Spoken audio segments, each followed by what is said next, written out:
এই জন্য নবীজি বলছেন কারো ভালো থেকে যদি তোমার তৃপ্তি লাগে ইস্তাকবালাল ঈমান, তোমার ঈমান পরিপূর্ণ হয়ে গেছে। আমি একটা দাঁড়িয়ে রেখেছি, হুজুর একটা দাঁড়িয়ে রেখেছি, চিন্তা ওই টাকা বলে কেমনি কেন ওদের কি করে দিলে, ওনার বাবা কি করে দিয়েছিল?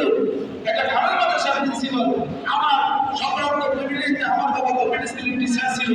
আমরা এমনিতে আল্লাহ তাআলা আমাদেরকে আর্থিক অর্থ সম্পদ সবকিছু দিয়ে বুদ্ধি আল্লাহ তাআলা দিয়েছেন। একটা মাদ্রাসার গাড়ি নিয়ে চলি, আর আমি ভালো গাড়ি কিনতে গেলে সবাই মন চায় একটু দুনিয়ার জমিনে সুন্দরভাবে চলতে, আমার ভাবে রাস্তা আছে না নাই, কিন্তু যদি একটা গাড়ি কিনি ভালো একটা দামি তো দুই নম্বরের রাস্তা করছে, এই মন যার আসবে নবী বলেছেন সে আমার উম্মত না, বরং সে ইবলিসের খাদ্য হয়। এরকম মানুষ আছে না নাই? একজন ভালো পোশাক পরেছে, ভালো একটা কাজ করছে, দেখে আপনার যদি ভালো লাগছে, আমরা তুমি তাদের তৌফিক দিয়েছে আমারও দিও। রাসূলুল্লাহ সাল্লাল্লাহু আলাইহি ওয়াসাল্লাম বলেন এই নিয়ত করার সাথে সাথে রব্বুল আলামিন ওই ব্যক্তির সমপরিমাণ না এর চেয়ে আরো উত্তম প্রতিদানের ব্যবস্থা করবে। সুবহানাল্লাহ। আমার জীবনে আম্মাল হাসানাত আম্মাল হাসানাত ইয়াকুল হাসানাত কামা তাকুলুন হাতাবা আপনানা। ও দুনিয়ার মানুষ জেনে না, হিংসা মানুষের নেক আমল উঠিয়ে দেয়, তেমনি ভাবে আমল নাকি উঠিয়ে দেয়। হিংসা কি করবে না?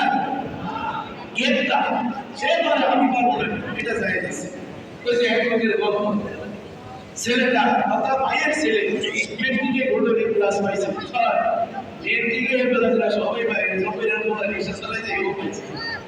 ইন্টারে এ বেলাজুলের কথা পাস করে সন্দেহ আছে, ইন্টারে সারা বাংলাদেশের ভিতরে 3 জনের গেছে।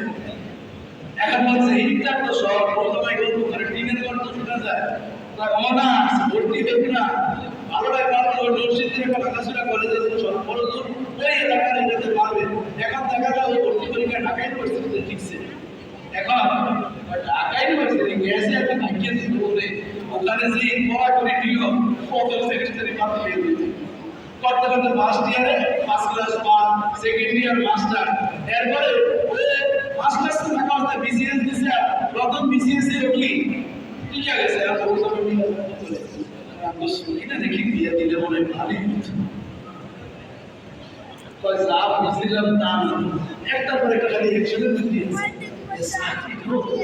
বিসিএস এর পরে ভাবসাবে আগে ওরে পুরাকে ফেমিলিন খাওয়া ওরে কোথায় এটা ওরে প্রথম শরীর ওই আপনার যেই মন্ত্রণালয় সবচেয়ে বেশি মামলা পাওয়া যায় ওইটা মন্ত্রণালয়ের নাম বলতে দেখি অর্থ মন্ত্রণালয়, স্বাস্থ্য মন্ত্রণালয়ের ডিজি ড্রাইভার আব্দুল মালিককে কি পরিমাণ কামাই করছে এটা ভাবতেছে নাকি?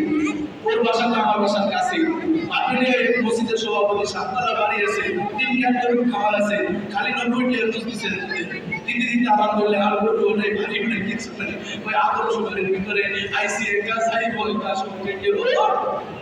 আমার জীবন এই জন্য কখনো হিংসা করা যাবে না, হিংসা করলে আমল বরবাদ হয়ে যায়, কথা ঠিক কিনা বলেন? এই জন্য আপনাদের কাছে অনুরোধ করবো সবাইকে যাতে আপনারা ইবাদত করতে আসি এই সারাটা রাত থেকে কারা কারা ইবাদত করবে একটু হাতটা